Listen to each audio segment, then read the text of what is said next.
Hi, and welcome again to another episode of Lean In Leaders. So recently we had the opportunity to have Alan Fine join us in our 1% studio where he talked about a variety of things. And if you follow or subscribe to our channel, you've already probably heard part one of that interview. What follows here is part two of the interview, the follow up to our conversation where he talks about his book, You Already Know How to Be Great, and has some key takeaways and some stories, some lessons learned that he put in the book. And so, without further ado, I hope you enjoy part two of our Alan Fine interview. Very good. Um, Larry, do you want? Let's talk a little bit about the book. You already know how to be great. Yeah, so so I think you've seen this for those who have a visual feed. Here's the book, and it is You Already Know How to Be Great. So it was published in 2010, and we're going to get into that in a minute. But I have to share one of my favorite parts about the book, and I know you see a mic in front of me. It is a mic drop statement, and it's actually not even in the book. It's on the jacket of the book.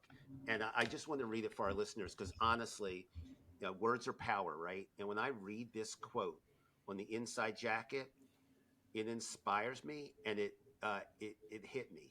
It really hit me. So it's right on the inside. Now, I don't know if you've looked at it in a little while, but I want to read it right now.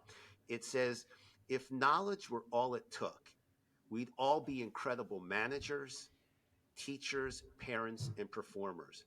But obviously, we're not. And here it is. The biggest obstacle in performance isn't not knowing what to do, it's not doing what we know." And that is powerful. So, talk to us a little bit more about that and then take us into the book a little bit and tell us anything that you would like to in terms of some great takeaways for us and our listeners and viewers about the book itself.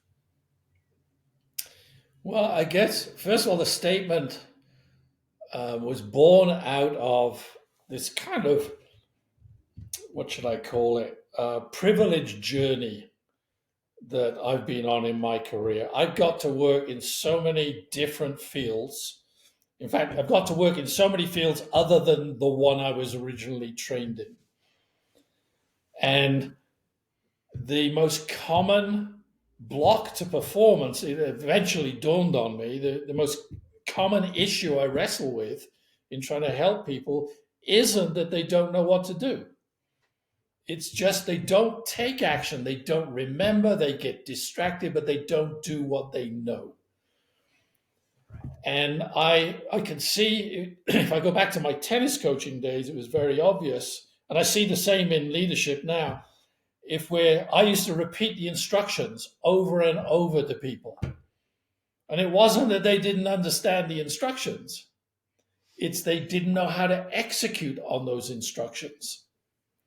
And there was so much more I learned to do as a coach to help them be able to execute on them. And that's, I think, goes to where this whole idea of um, pulling answers from people Mm-hmm. rather than directing them to, or rather than giving them answers. Right. What it does is it helps people become more aware of of their thinking, of what they're doing, and only when they become aware of the gap between what they think they do and what they actually do, only then can they take responsibility for choosing to do something different. So when I hear managers say, "Oh, I've told my people 100 times, not to do it that way," I go, "Yeah, and if that's the only thing you've done is tell them what to do, then obviously the problem isn't their knowledge. The problem is what do they do next with that Yeah. knowledge?" Yeah. Right. Yeah. It's so interesting. In Obviously in the coaching world, we call part of what you were describing guided discovery, right? And it's teasing, and that's why in coaching, right, it's asking what we call those high gain questions so that people start coming up with the answer on their own. And that's just so important for leaders at all levels to have that skill set uh, in their toolbox, because you're not going to get innovation, and probably even in many, if not even probably, you're going to not get the type of engagement from people. Yep. And they're certainly not going to develop skills on their own through your support by learning how to ask, questions. People ask all the time, what's the one thing I could do to become a better coach?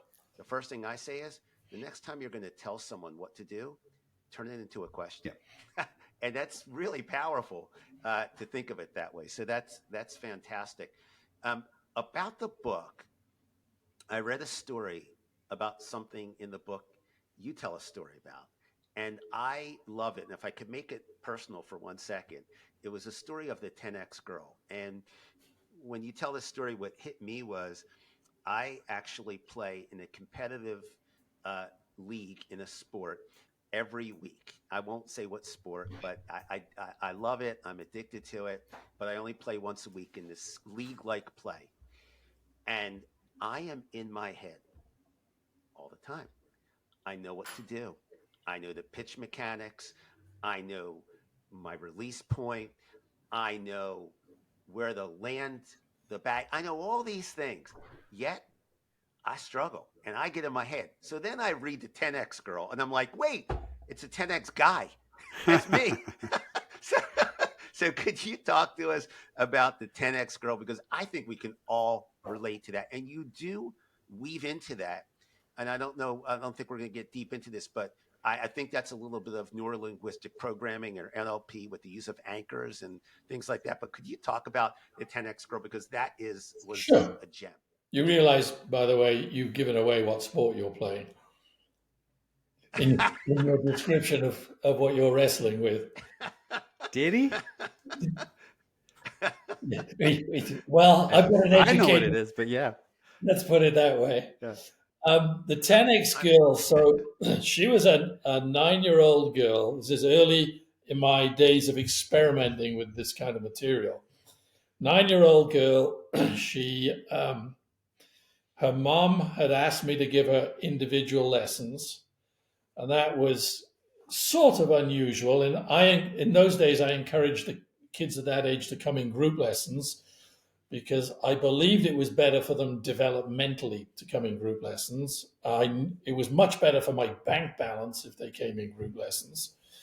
So I say to Mom, why? And she says, because she's painfully shy and she's really uncoordinated. So I'm skeptical. Parents always lie about their own children. They're basically always trying to get the coach to give them special attention. So they'll either tell you, future Wimbledon champion, or they're so bad, either way, they need special attention. So I tested this little girl, and she could swing her racket. It seemed like she could swing a racket through every point in space other than the one where the ball was. So if she'd been an adult, I would have said maybe swimming would be a better activity. So I tell Mom, I'll do what I can to help. And I only tell her 4 things. So I kept the instructions as simple as I knew how. I showed her how to hold the racket, where to place her feet. I said, let the ball drop before you hit it because the ball's traveling more slowly then, and then hit it up to get it over the net. And after 6 lessons, the most she could do in a row, if I threw the ball onto her racket, was 5 shots in a row. So I'm ashamed to admit this to you, but I had a voice in my head that was saying, this child has a learning disability. In other words, it's her fault, not mine. I'm an expert coach. It must be her problem. So 7th lesson, I'd begun my journey into sports psychology while I was teaching her. In the 7th lesson, I decided I would apply some of what I was learning. And I say to her, forget everything I've told you. I don't care where you place your feet. I don't care how you hold the racket. But every time the ball bounces on your side of the net, I want you to call out bounce out loud so I can hear it as close to that event as you can. And every time it hits your racket, I want you to call out hit as close to that event as you can. So all you're going to do is say bounce and hit. And in the very first volley, this little 9-year-old girl hits the ball back to me 53 times in a row. And after 15 balls, I didn't throw it onto her racket. I threw it away from her to see what would happen. 53 times in a row. So she, at the end of it, she has a grin all over her face. Her mother used to sit at the side of the court watching the lessons, and she has literally fallen off her seat in amazement. And I'm somewhere between frustrated and angry because this is the biggest breakthrough I'd ever seen. And back then, I didn't have a model to understand what was happening or a system to replicate it. And of course, I wanted to be able to do that for all my students. And it was a wake up call for me. And in fact, so much so that principle of bounce and hit, that all things we do as human beings have an equivalent bounce hit that goes with them. All the tasks that we get up to, there's a bounce hit, there's a variable that's critical we pay attention to. And when we do that, performance changes. And that's really what I look for. And in fact, that's what I say grow is. It's a bounce hit, a generic bounce hit for what's at the core of all that has to happen in business, which is decision making in order to get from A to B. It's variable in action. That's a great story. Great story. So Larry, do you know like how to improve your sport now? I actually use a lot of anchors. The problem is I made too many, and after reading 10X Girl, I'm like, all right, I got to go down to 2 or 3. Simple, yeah. So yeah, and I think it ties in all sincerity to something else you talked about in the book. And we don't have to go down, too deep into this, but you talk about the word like interference. And I remember when reading the book, like you actually change the font in the word fear in interference, and I don't know if that was intentional. Obviously it was intentional, but is it because of just some of the anxiety we produce in ourselves and when we think about performance and execute? So the way I think about interference is there's external interference. If you're a tennis player, it's your opponent, it's the weather, there's all those external factors that get in the way. But I think of that as life. You can't control for those things. The thing you can control is your internal reaction. And that's mental interference. And that's the toughest thing to get rid of, to manage. But it's also that's what separates high performers from everybody else. And fear, to me, is the most common form of mental interference. We made an acronym out of it, and it's to emphasize it. I heard it described as false expectations appearing real. Yeah. And that's our human tendency to get caught up in anticipating the future or commenting on the past takes us out of being in the present, in the here and now, which is the only time action can be taken. And those little tricks like bounce and hit really are a kind of first baby step at mindfulness. And all the research I've seen about mindfulness shows how it has a very measurable physiological and psychological effect on us human beings. It's a really good thing to do. And you don't have to sit cross-legged and hum a mantra to practice mindfulness. Yeah, we talk about that a lot. Even a simple breath, something called dropping in, where it's just kind of bringing yourself back to the present. Because it is true. Like, how do you get better around execution if you're anticipating or overly anticipating or living in the future? It makes application execution that much more difficult. Yeah. So it's a really good point. There's another interesting topic you talk about in the book that I'd love for the listeners to hear about, and it's called Say Do Co. And what really intrigued me about this was you use some language that I'm like, oh, I love that. It's you talk about, number one, Say Do Co. being the lifeblood of an organization, and then you talk about it as it's related to decision velocity. And I love that language because it's intertwined in everything we've been talking about. So could you talk to us a little bit about Say Do Co. and decision velocity? Well, Say Do Co. First of all, what it stands for is saying what we'll do, doing what we say, and communicating, particularly if we can't do what we say. And in my mind, this is how we all evaluate and judge each other.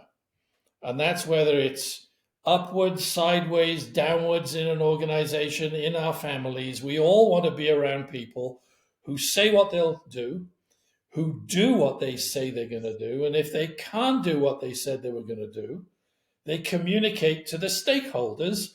Yeah. Immediately, they recognize they can't do what they said they're going to do. Yeah. Okay, so we're all judging each other against that. And it's the simplest way I know to describe what accountability is. Accountability is when people say what they'll do what they said they're going to do, and communicate if they can't do that. And when you start looking at that in an organizational setting, it makes those conversations where somebody missed out on something, didn't do what they say they're going to do, it makes those conversations so much easier because they're defined by did you say you're going to do it? Did you do it? Did you communicate you couldn't do it? Did you ask for help? Yeah. So it brings a clarity and a simplicity to basically to how what accountability is. And I believe a lot of the discussion around accountability is holding people accountable to their to the boss, to the coach.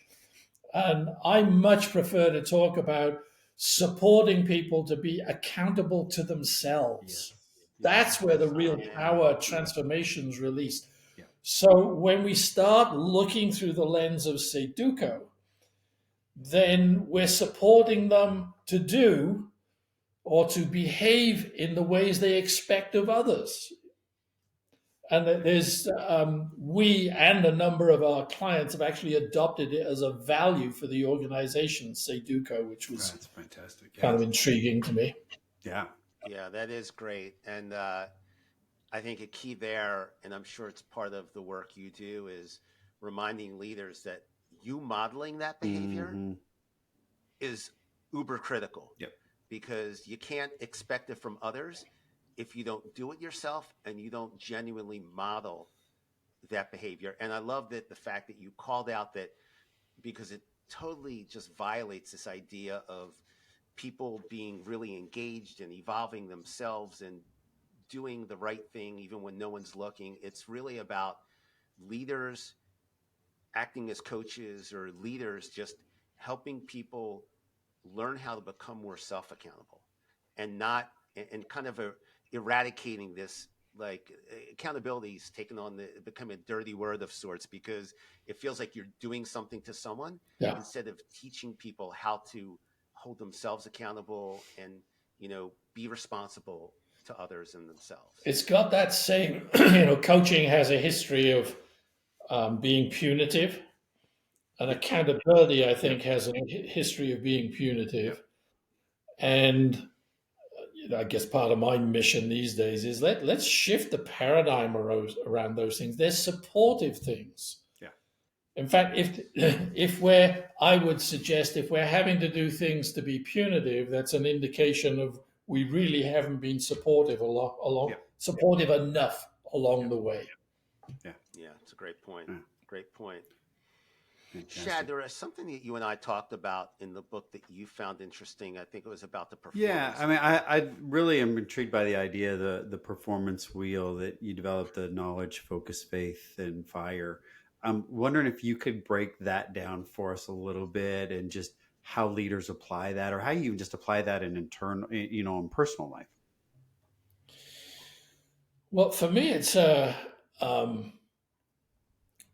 I use it as a diagnostic tool. So when I'm listening to folks, I'm listening for what they believe about themselves and what their energy level is. Or I'm listening in the broadest sense of the word. I'm listening, I'm watching. Sure.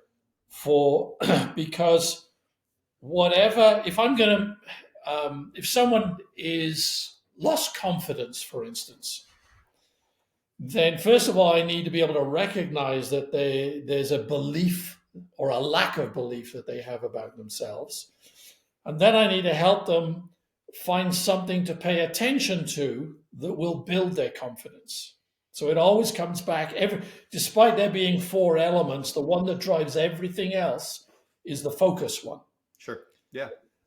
If they are unmotivated, if they seem to lack energy or commitment to what they're doing, then again, I need to unpick what is it they're believing about the circumstances that shuts down the energy, and what do I need to help them focus on in order to release it, in order to change the belief that will release the energy, because it tends to go in that order: focus, and then faith, and then fire.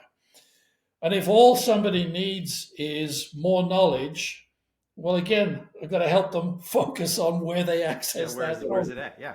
Yeah. Everything about human performance to me starts with what we choose to pay attention to. And at the most fundamental level, it's, do we choose to listen to the narrative in our mind that we call the interference? Or do I pay attention to what's external, to what's actually happening? Which is probably going on in whatever that sport is you were mentioning earlier, Larry. Very good. And I think it's interesting you clarify it, because I think you've alluded to it several times. If it's that focus, or there's that distraction, or maybe you've lost a little faith, and I love the way you said it. What is it, the one thing that I can take you back to, that you can focus on, that you can get a win, that you can start to believe in, that will then drive that what now, the action? And I love that. And I think as leaders, if we get stressed and we get worried, we get frustrated, that's a great takeaway. What's the one thing I can just control today and get excited about? And how do I go do that? If you don't, I think this research is in the book, the work of Mihai Csikszentmihalyi. If you don't focus on what's in, what do they used to call it, the locus of control, something, then it's going to breed anxiety. It's going to breed interference. Yeah. So whatever it is, I mean, even I tell a story in the book about climbing Mont Blanc and being on a ridge. And, I'm no climber. I'm so frightened. I'm literally paralyzed. I can't bend my legs, which is a bit of a problem when you're on a ridge that's only like a foot wide and there's 1,000-foot drop on either side. And so telling me to bend my legs is a complete waste of time. And what I had to do was get control of the only 2 things I could control, is taking a breath and then keeping my eyes on the footsteps in the snow of the person in front of me. Yeah. And as long as I paid attention to that, it freed me up enough to get down the road. Yeah, absolutely. Great story. What you can control. And I would just want to draw one more connection to that. So in the book, very familiar with Csikszentmihalyi and flow as a psychological construct and state. What's really cool is we've learned that you can actually repeat the flow state or induce it with certain, I think there's like 8 factors. So you do reference Csikszentmihalyi in the book. Could you just draw a quick thread? And I think you did it, but if you could do it one more time, between flow and grow. I think grow is something that people, so if the principle is focus on something that you see is within your locus of control. If you think about going through grow, if you're in a coaching conversation and you ask somebody, could we just, instead of asking, well, how are we going to solve the problem? You ask, could we just set a goal for our discussion? You've taken it from something they don't think they can do to something they do think they can do. I can set a goal. I can't solve the problem. That's why I've come to you, but I can set a goal. Then you ask them, can you tell me about what's been happening, which is reality? And they can always do that. In fact, the problem will be, can you get them to do it in less than an hour? Stop. And then you say, could we brainstorm? This is the options phase. And any idea, however ridiculous, is okay. oh, if I can be ridiculous, I can certainly do that. Yeah. So again, it's within their locus of control. And then in this kind of iterative way, once you have a list of options, you go, which ones interest you? You find out where their energy is. It goes back to the K3F model. Where's their energy, their fire? So which ones interest you? How might you go about it is where you begin to tease out, is it realistic? And then you ask them, does doing this interest you enough to take to action, which is where you're now beginning to steer them to commitment instead of compliance, because they're making the choices. And then you're in the way forward. And then you're asking, do you want to do this, and what might get in the way? Yeah. So each of the questions in the GROW model gets people focused on things that are within their locus of control. And it's their ability to, when we talk about control, it's not the outcome, it's to be thinking about it. Can I think about this next thing without getting into anxiety? Yeah, right. And I think that is part of the connection, again, specifically around Csikszentmihalyi's flow construct, because it really has a lot to do with being so immersed in the moment that the activity is just actually happening, because it has a lot to do with energy as well. So that's a good connection. Really appreciate that. You promised us an hour, and we are just about at that hour. We could probably, you have overcommitted. Yes, talk to you for like, a day. Yes, but easy. We appreciate the hour. So if you could outro with this for us, what is next for Alan Fine and for Inside Out Development? I wish I knew. For me, my whole career is about, as we said at the beginning, pursuing my hobby. I'm still fascinated. I still think there's so much more we can learn about what creates peak performance. But not only that, about how do we communicate about what we already know in ways that make it more accessible for people. It's been fascinating for me how sometimes the simple turn of phrase, for instance, when people wrap their heads around GROW as a checklist, the utilization rate of it as a model goes up dramatically. And just those little metaphors make all the difference. So as somebody said the other day, as I'm in my twilight years, I suspect that's the place that fascinates me the most. And the other thing is, I think there's some technology. Technology has changed so dramatically. I think there's some technology we can use to bring discipline to people's attention that wasn't around even 2 years ago. Sure. Yeah. And what I heard you kind of underscore, and I think is really central to a lot of things that Chad and I talk about, and I think many people in people's space talk about, it's this idea of continuous learner. And obviously it's staying curious and not thinking you ever got there, because it's an endless journey. Yes. So right. So on that note, a couple things. We want to thank you, and with the greatest gratitude for what you did, spending this time with us. As I said earlier, I think Shad and I believe that you have just offered so much incredibly valuable information to our listeners, absolutely, and our viewers. And also want to thank you on your contribution to the coaching world, the performance space, and anyone who dabbles or spends their career or part of their career in that space. Everything you've done around peak performance coaching, you've brought so much to it, and I'm sure we'll continue to. But we just want to thank you so much for the time that you've spent with us and our listeners. You are very kind and very flattering. Thank you.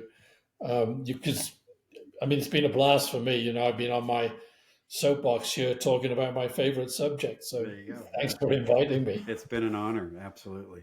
Well, we loved it. We loved it. And Shad, do you just want to remind our listeners what we always ask them to do? Yeah. So, I hope people got some knowledge and some really great practical information out of this. As always, we ask you, if you like it, share, subscribe, kind of share this information with those that you empower and those that are empowered by you. But most importantly, we encourage you to continue to lead in leaders.